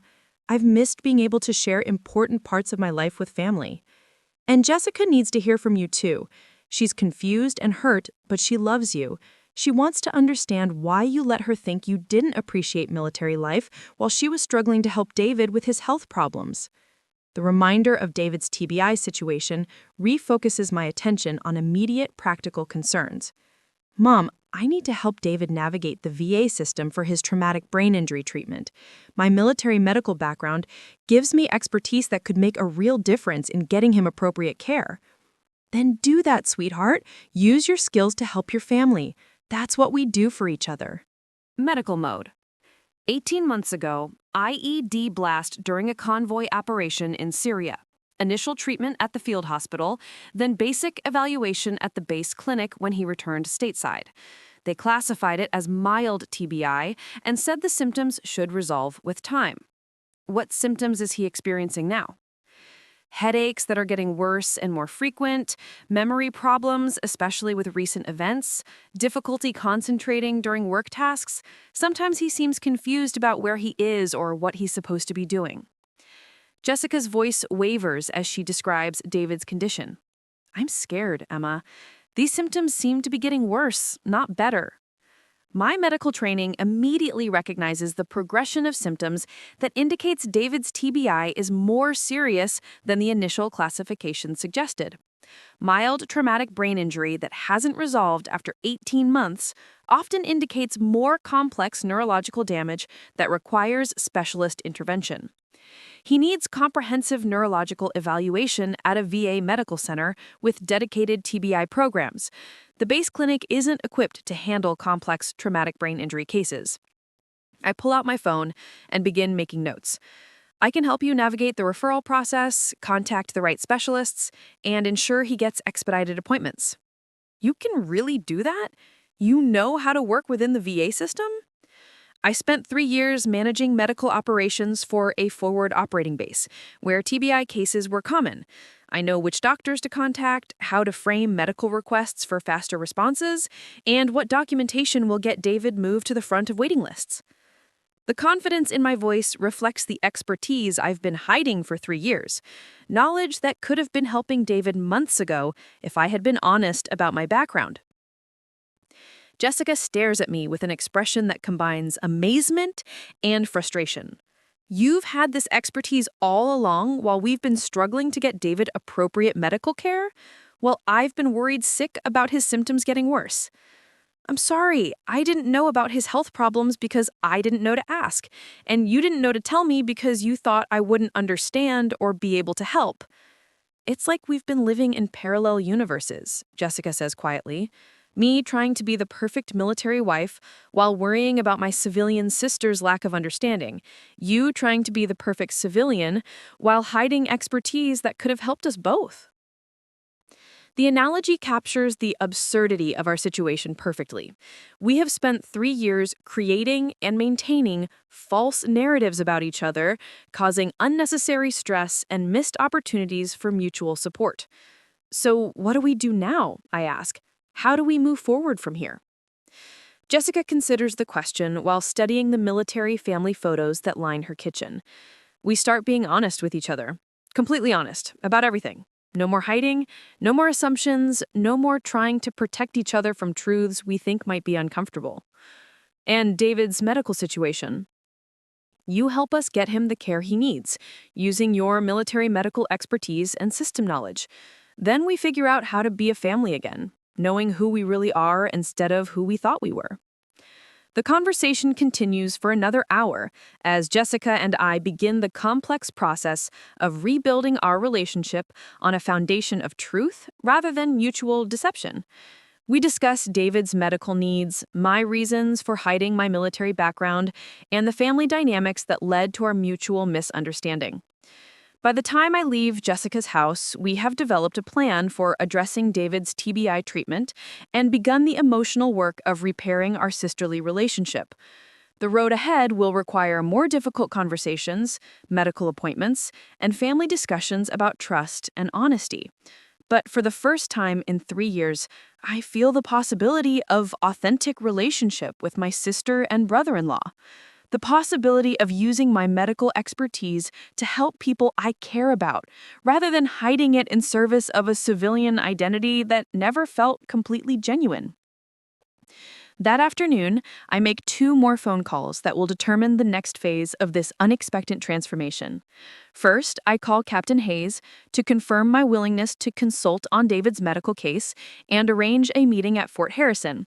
Second, I call the VA Medical Center in Cincinnati to begin the referral process for David's comprehensive neurological evaluation.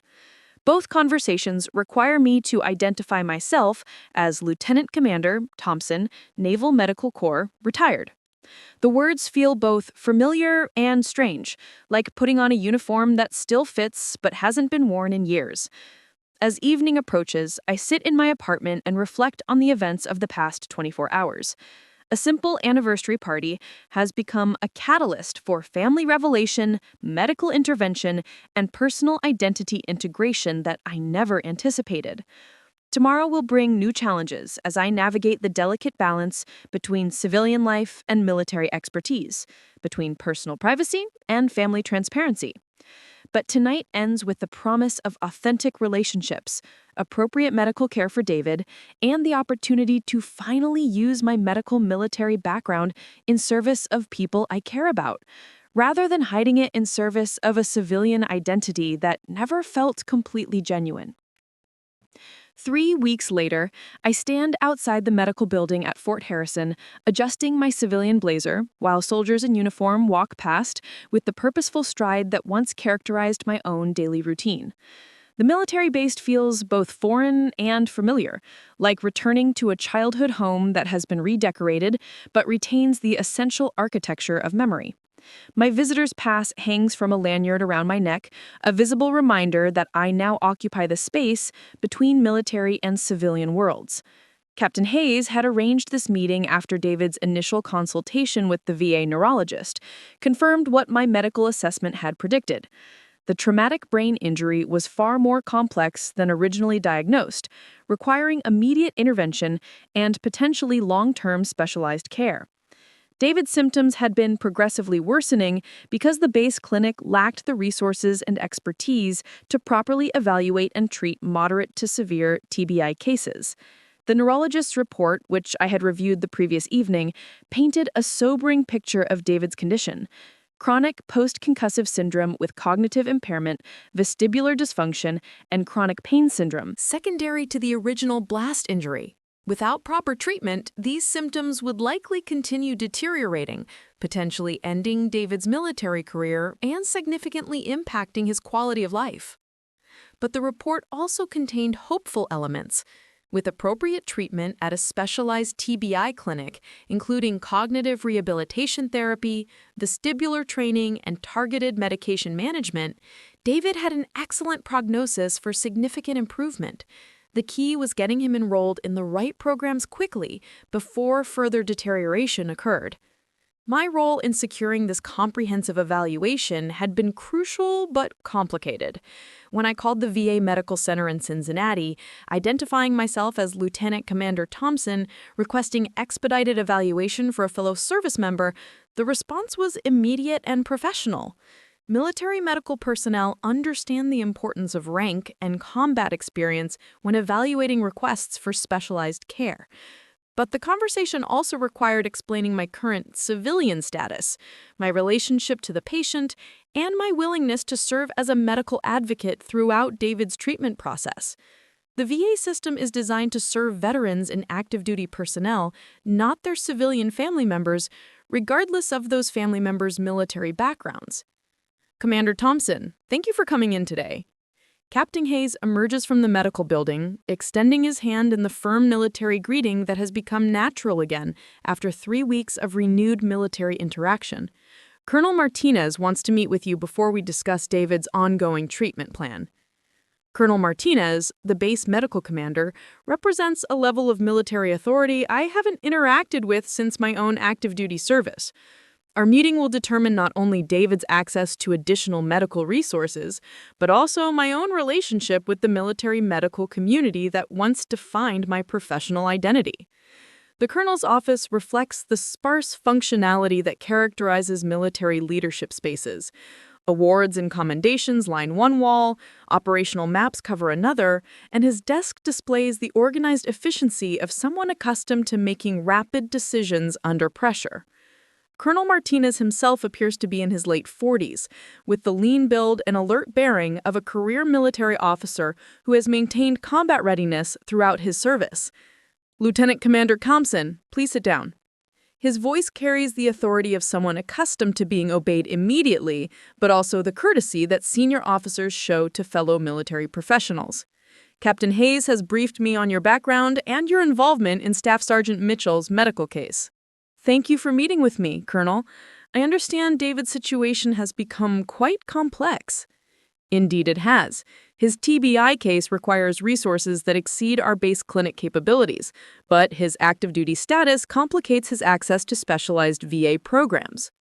Colonel Martinez opens a file on his desk, revealing David's medical records and treatment history.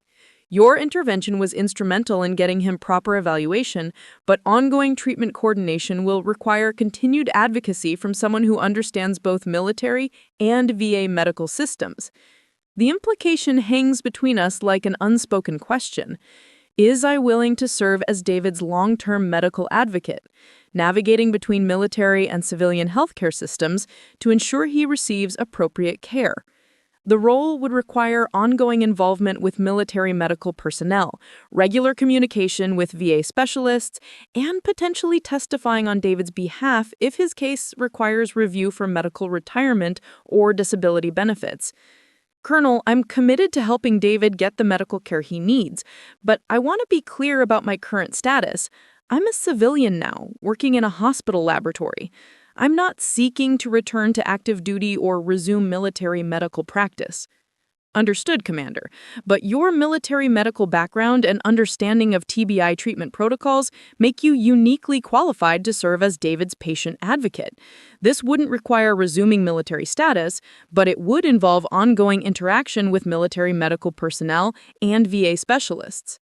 Captain Hayes leans forward slightly.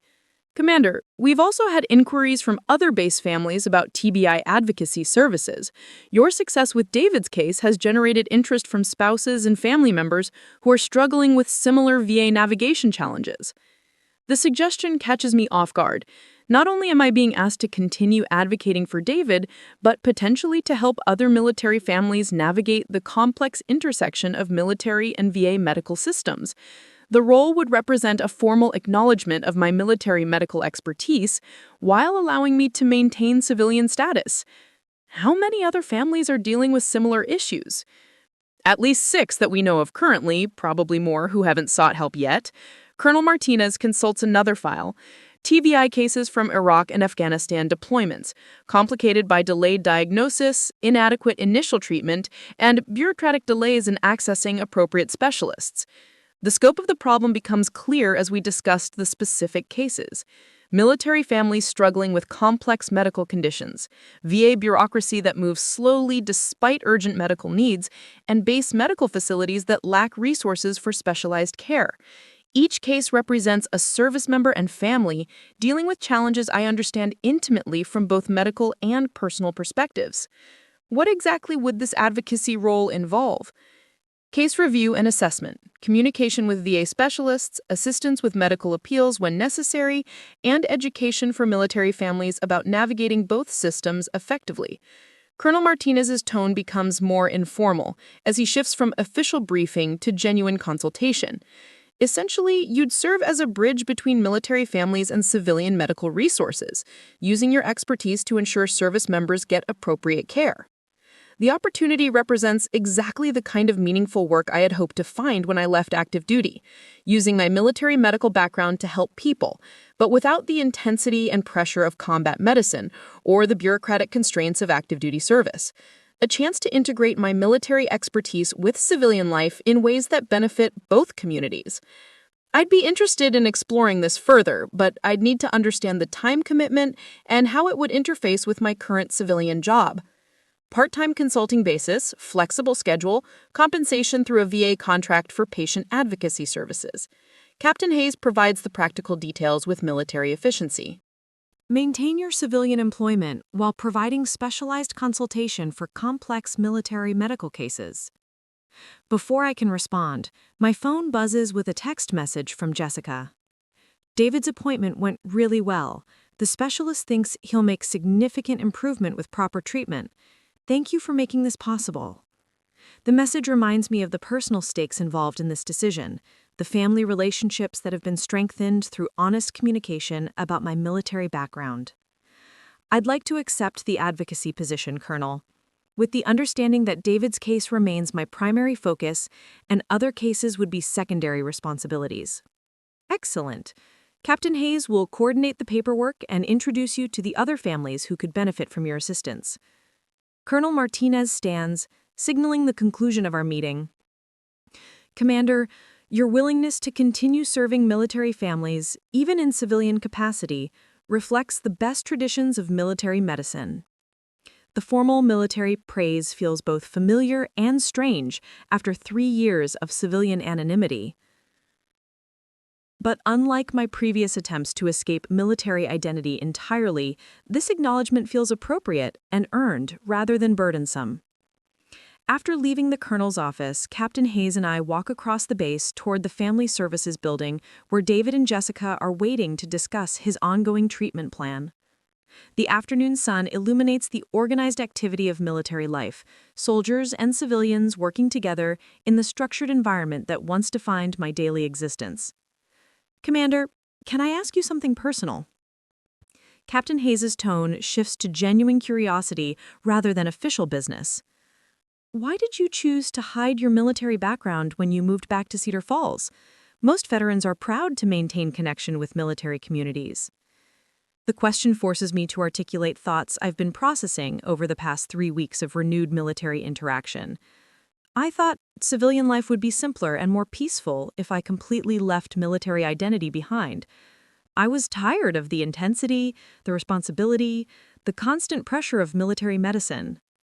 And how did that work out? It created different problems: isolation, misunderstanding with family members, missed opportunities to help people who needed my expertise. I pause as we approach the Family Services building. I realize now that trying to completely separate from military experience was unrealistic and ultimately counterproductive. Military service changes you in ways that can't be undone, only integrated into whatever life you build afterward. His observation captures something I've been learning through recent weeks of family conversations and renewed military interaction. My combat medical experience, leadership training, and understanding of military culture aren't burdens to escape, but rather capabilities that can benefit civilian communities when applied appropriately. Inside the Family Services building, David and Jessica wait in a small conference room with chairs arranged around a table covered with medical reports, treatment plans, and appointment schedules. David looks more alert and hopeful than I've seen him in months, while Jessica appears relieved, but still worried about the complexity of his ongoing treatment requirements. Emma, the neurologist, says David should see significant improvement over the next 6 months with proper treatment. Jessica's voice carries excitement mixed with concern about managing the intensive therapy schedule. But the treatment plan is incredibly complex, with appointments at 3 different facilities and coordination between multiple specialists. That's where my advocacy role becomes important, I explain, taking a seat at the table and reviewing the treatment documentation. I'll help coordinate between the VA specialists, military medical personnel, and civilian providers to ensure everything stays on track. David extends his hand across the table with renewed respect and gratitude. Commander Thompson, I can't thank you enough for everything you've done to get me proper medical care. Without your intervention, I'd still be dealing with base clinic personnel who didn't understand the complexity of my condition. The formal military address feels natural now, representing appropriate recognition of my medical expertise and military background rather than an unwanted reminder of a life I was trying to escape. David's gratitude reflects the satisfaction that comes from using professional skills to help people with genuine need. David, you don't need to thank me. This is what military families do for each other. We take care of our own. The words emerge with conviction I haven't felt in 3 years, reflecting a renewed sense of purpose and community connection. Jessica reaches across the table to squeeze my hand. Emma, I'm sorry it took us so long to understand who you really are and what you're capable of contributing to our family. I spent 3 years worrying about things that weren't actually problems while missing opportunities to appreciate your real accomplishments. We both made assumptions about each other that prevented authentic relationship. The important thing is that we're moving forward with honesty instead of mutual misunderstanding. Over the next hour, we review David's treatment plan in detail, discussing appointment schedules, therapy requirements, medication management, and progress evaluation criteria. My military medical background allows me to ask informed questions about treatment protocols, identify potential complications, and suggest coordination strategies that will maximize his chances for successful recovery. The conversation also includes practical discussion about David's military career prospects. Depending on his response to treatment, he may be able to return to full duty, require limited duty assignment, or face medical retirement.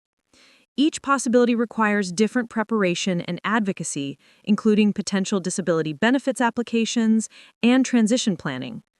The good news is that his prognosis for significant improvement is excellent with proper treatment. I explain, reviewing the neurologist's assessment. The challenging part will be maintaining coordination between multiple providers and ensuring he doesn't fall through bureaucratic cracks during the treatment process. Becomes more serious as she glances at David.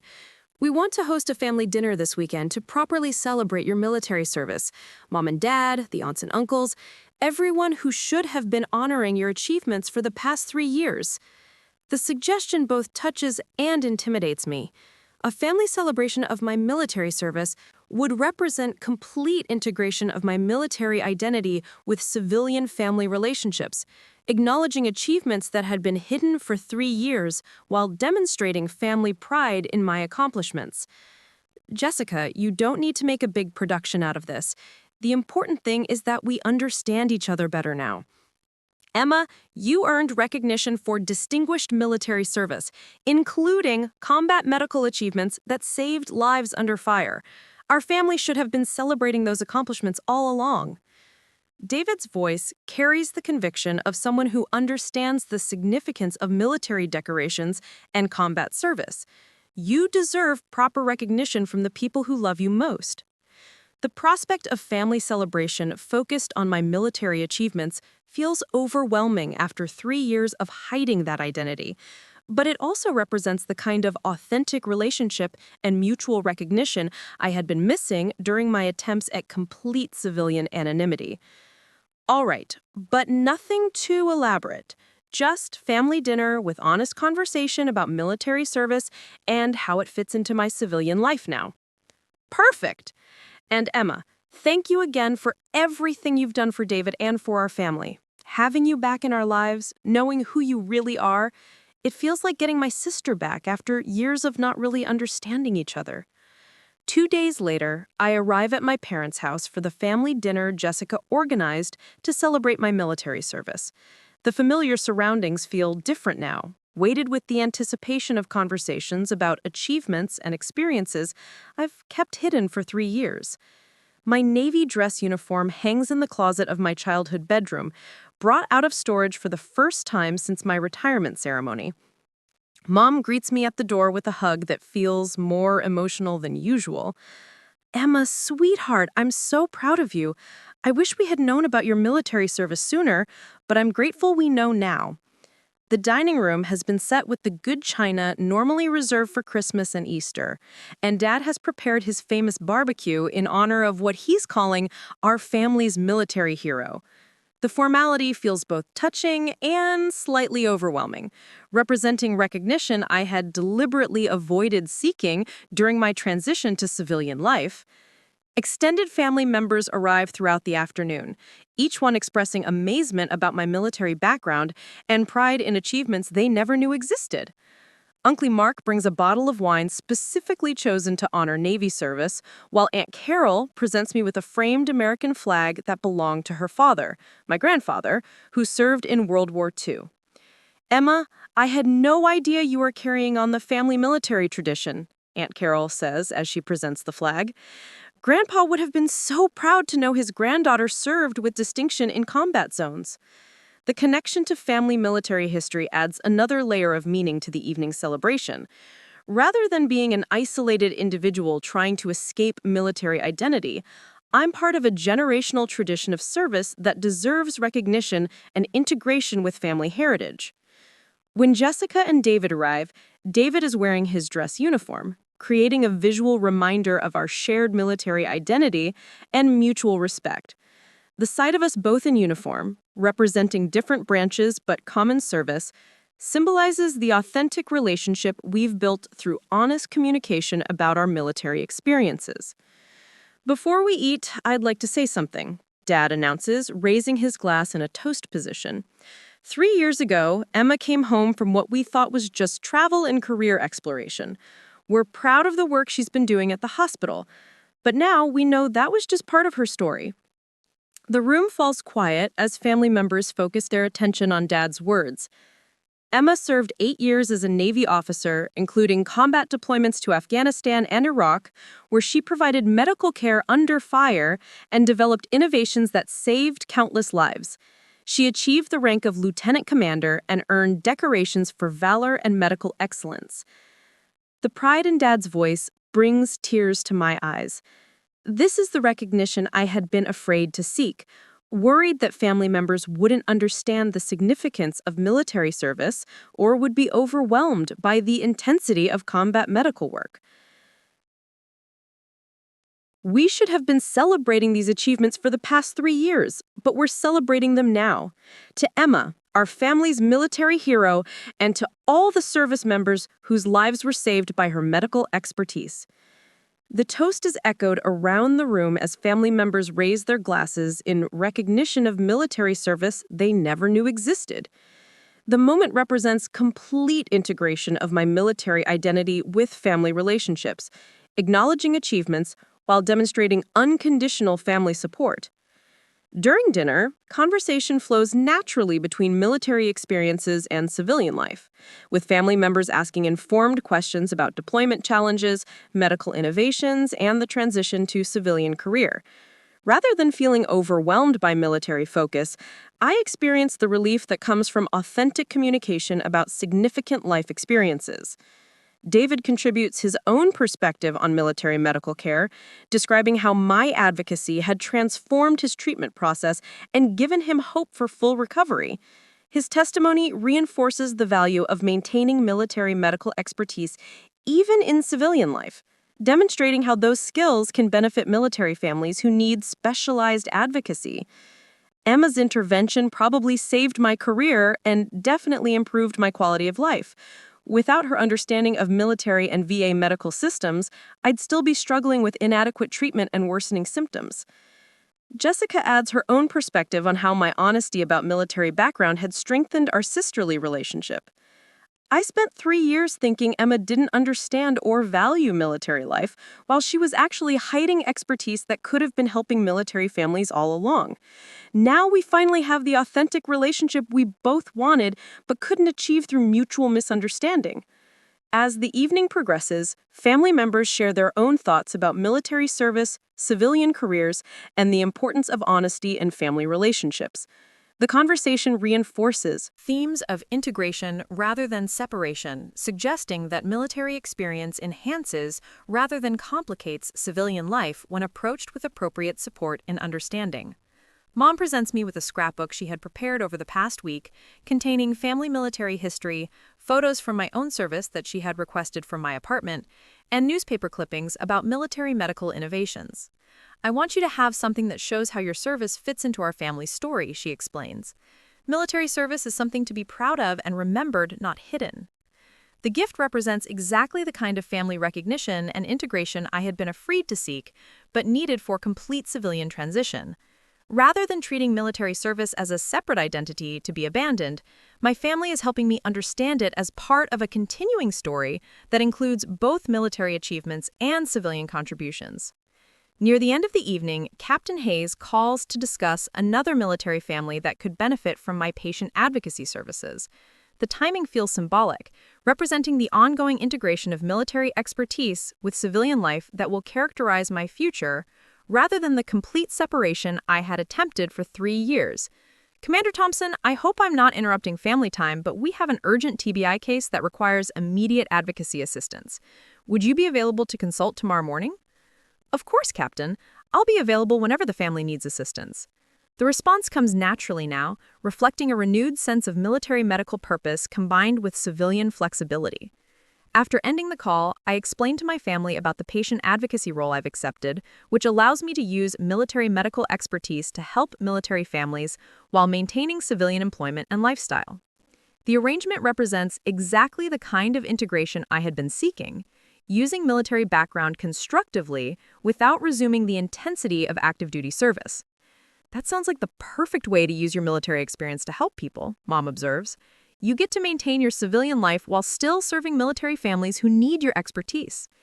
The evening concludes with family members expressing continued pride in my military service and support for my decision to integrate military expertise with civilian life rather than hiding it entirely. Their understanding and encouragement reinforces the value of honesty about significant life experiences, even when those experiences feel complex or potentially overwhelming. As I drive home to my apartment, I reflect on the transformation that has occurred over the past month. A simple anniversary party has become a catalyst for family reconciliation, medical advocacy, and personal identity integration that I never anticipated. The process has been emotionally challenging but ultimately more satisfying than the civilian anonymity I had been maintaining. My phone contains several text messages from military families requesting advocacy assistance, VA specialists confirming appointment schedules for David's ongoing treatment, and family members sharing photos from tonight's celebration.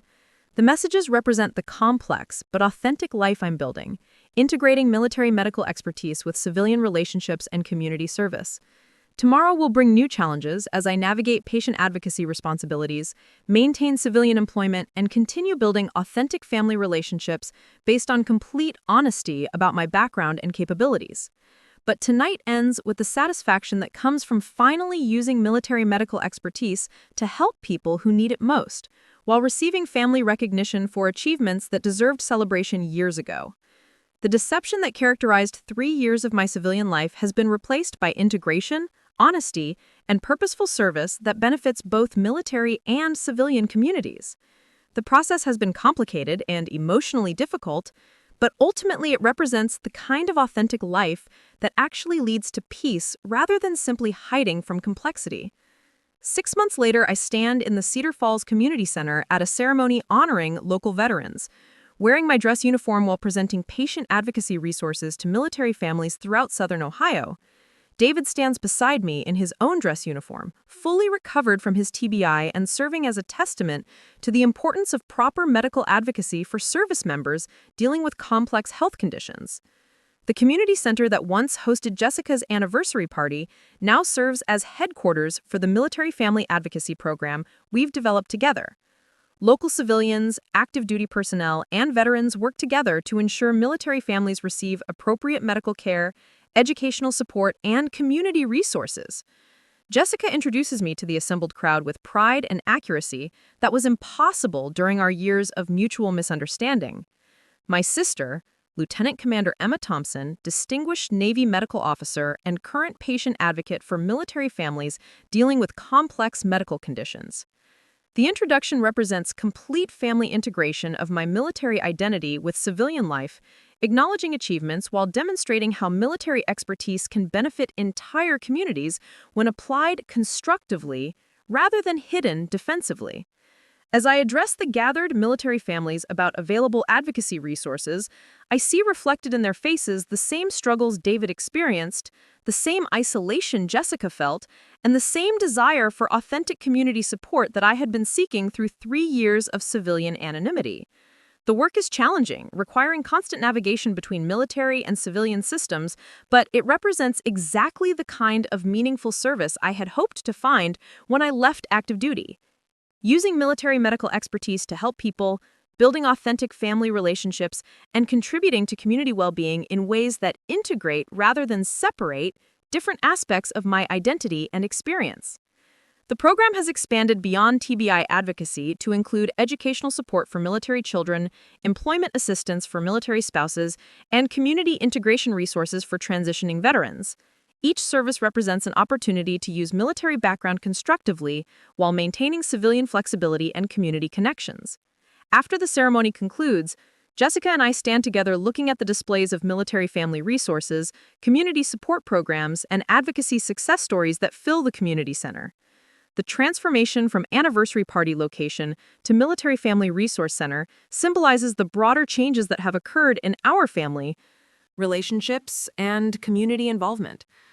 Emma, remember when you thought hiding your military background would give you a peaceful civilian life? Jessica asks with gentle humor.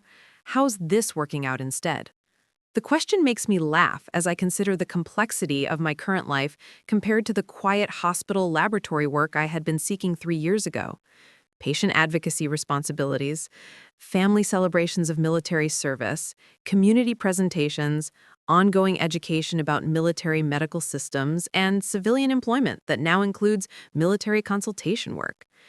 It's more complicated than what I thought I wanted, but much more satisfying than what I was actually getting, I admit. Turns out authentic life is messier, but better than carefully constructed anonymity. And our family is stronger because we finally know who we really are instead of who we thought we were. The observation captures the essential transformation that has occurred through honest communication about military backgrounds, civilian aspirations, and family relationships. Rather than trying to protect each other from potentially uncomfortable truths, we've learned to build authentic relationships that integrate all aspects of our identities and experiences. As evening approaches and families begin leaving the community center, David approaches with updates about his continued medical progress and plans for career development that incorporates his TBI experience into advocacy work for other service members. His recovery has been complete enough to allow return to full duty, but his experience with complex medical advocacy has inspired him to pursue additional training in military family support services. Commander Thompson, I've been accepted into the Army's Family Advocacy Specialist program. Your example of using military medical expertise to help military families influenced my decision to pursue this career path. David's gratitude extends beyond personal medical care to professional inspiration for continued service. The ripple effects of honest communication about military backgrounds continue expanding through our family and community, creating opportunities for service, relationship building, and community improvement that were impossible when military experience remained hidden. Tonight, I return to my apartment with a sense of completion about the integration process that began with Captain Hayes' recognition at Jessica's anniversary party. Military medical expertise, civilian community involvement, authentic family relationships, and purposeful service have combined into a life that is complex but genuinely satisfying in ways that civilian anonymity never achieved. The photographs from tonight's ceremony show me in dress uniform, surrounded by military families, civilian community leaders, and my own family members whose pride in my service is now openly expressed rather than hidden behind mutual misunderstanding. The images represent the authentic identity integration that has replaced 3 years of careful deception. My phone contains messages from VA specialists about upcoming cases, military families requesting advocacy assistance, civilian hospital colleagues supporting my community volunteer work, and family members sharing continued amazement about military achievements they never knew existed. The complexity is greater than the simple civilian life I thought I wanted when I left active duty, but the satisfaction is also greater. Using military medical expertise to help people who need it most, building authentic family relationships based on complete honesty, and contributing to community well-being through integrated military and civilian service. The transformation that began with a simple anniversary party invitation has evolved into exactly the kind of meaningful life that justifies 8 years of military service, 3 years of civilian exploration, and the ongoing work of building authentic relationships with the people and communities that matter most. Tomorrow will bring new advocacy cases, family celebrations, community service opportunities, and the continued integration of military expertise with civilian life that has become my permanent identity rather than a temporary transition phase. But tonight ends with the peace that comes from finally living authentically, using capabilities to help people who need them, and maintaining relationships based on truth rather than carefully constructed privacy. The deception has ended, replaced by the complex but honest work of living fully as the person military service shaped me to become, while contributing to the civilian community I've chosen to call home. Up next, you've got 2 more standout stories right on your screen. If this one hit the mark, you won't want to pass these up. Just click and check them out.